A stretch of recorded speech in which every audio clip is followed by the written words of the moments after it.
ये जाकर आपके मलाशय में चिपक जाता है। तो जो मल आसानी से सिस्टम के बाहर निकल जाना चाहिए था वो नहीं निकलता। ये बीमारियों की दुकान है। ये पक्का आप में सुस्ती पैदा करेगा।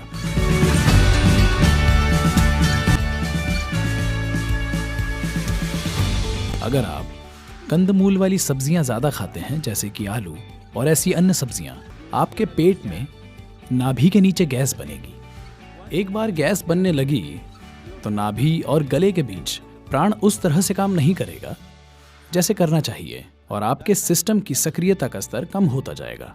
सब्जियों में कुछ चीजें जैसे कि मूली की उन सब्जियों में से एक है जो जमीन के नीचे उगती हैं और फिर भी पॉजिटिव हैं। गाजर, मूली, बाकी सभी कंदमूल वाली सब्जियां जैसे कि आलू और इसके जैसी सब्जियां जीरो प्राणिक होती हैं, लेकिन ये तमस पैदा करती हैं। तमस का मतलब है ये आपके अंदर जड़ता पैदा करती हैं।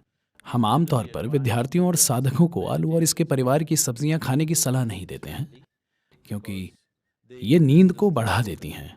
विद्यार्थी जो पढ़ाई करते हैं और साधक दोनों के लिए सबसे बड़ी दुश्मन है नींद।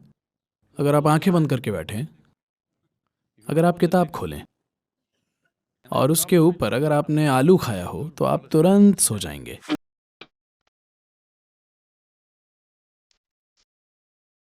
दूध से बनी चीजों में कुछ एंजाइम्स होते हैं जिनका इस्तेमाल आजकल कपड़ा चिपकाने वाले पदार्थों को बनाने के लिए किया जाता है। ये पदार्थ पानी में घुल नहीं पाते, तो जब आप बहुत सी दूध से बनी चीजें खा लेते हैं ये आपके मलाशय में जाकर चिपक जाता है। तो जो मल आसानी से सिस्टम के बाहर निकल जाना चाहिए वो बाहर नहीं निकलता। दूध से बनी चीजें खाने से आपके शरीर और मन की सतर्कता कम हो जाती है। कम से कम जो दक्षिण भारत से हैं उन्होंने आपको स्कूल में भी बताया होगा कि अगर आप दही चावल खाते हैं तो आपको नींद आ जाएगी। आया ना? सबको पता है ये आपको सुस्त बनाता है, लेकिन शिक्षक भी खाते हैं। यही समस्या है। ये चिकित्सीय रूप से साबित हुआ तथ्य है कि अगर आप कच्चा मांस खाते हैं तो इसे आपके सिस्टम से होकर निकलने में लगभग 70 से 72 घंटे लगते हैं। अगर आप पका मांस खाते हैं तो इसे सिस्टम से निकलने में 50 से 54 घंटे लग जाते हैं। अगर आप पका हुआ शाकाहारी खाना खाते हैं तो इसे सिस्टम से निकलने में 24 से 30 घंटे लगते हैं। अगर आप कच्चा शाकाहारी खाना खाते हैं तो इसे सिस्टम से निकलने में 12 से 15 घंटे लगते हैं।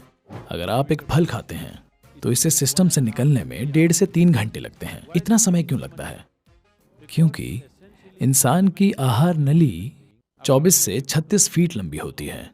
ये पूरी नली जो आपके होंठों से गूदा तक जाती है। सभी शाकाहारी जानवरों में ऐसा होता है कि उनकी आहार नली उनके शरीर की लंबाई से लगभग 5 से 6 गुना ज्यादा लंबी होती है। सभी मांसाहारी जीवों में ये शरीर की लंबाई से सिर्फ 2.5 से 3 गुना लंबी होती है। या दूसरे शब्दों में मांस खाने वाले सभी जीवों में आहार नली बहुत छोटी होती है। सभी शाकाहारियों की आहार नली बहुत लंबी होती है। तो क्योंकि शाकाहारी खाना सिस्टम में होकर जल्दी से निकल जाता है, इसलिए नली की लंबाई इस तरह से बनी होती है। तो जब भी आप मांस खाते हैं और सिस्टम में ये देर तक रहता है, पक्के तौर पर ये बीमारियों की दुकान है। कई तरीकों से आप बीमार हो सकते हैं। मांस खाना, आप जानते हैं, दुनिया में हमारी संस्कृति का भाग बन गया क्योंकि बीते समय के कई समाजों में जिंदा रहना प्राथमिक चीज थी। जब जिंदा रहने का सवाल हो तो जो खाने के लिए है वो खाइए, ये अलग बात है। एक बार जिंदा रहने का बंदोबस्त कर लिया जाए तब आप चुन सकते हैं।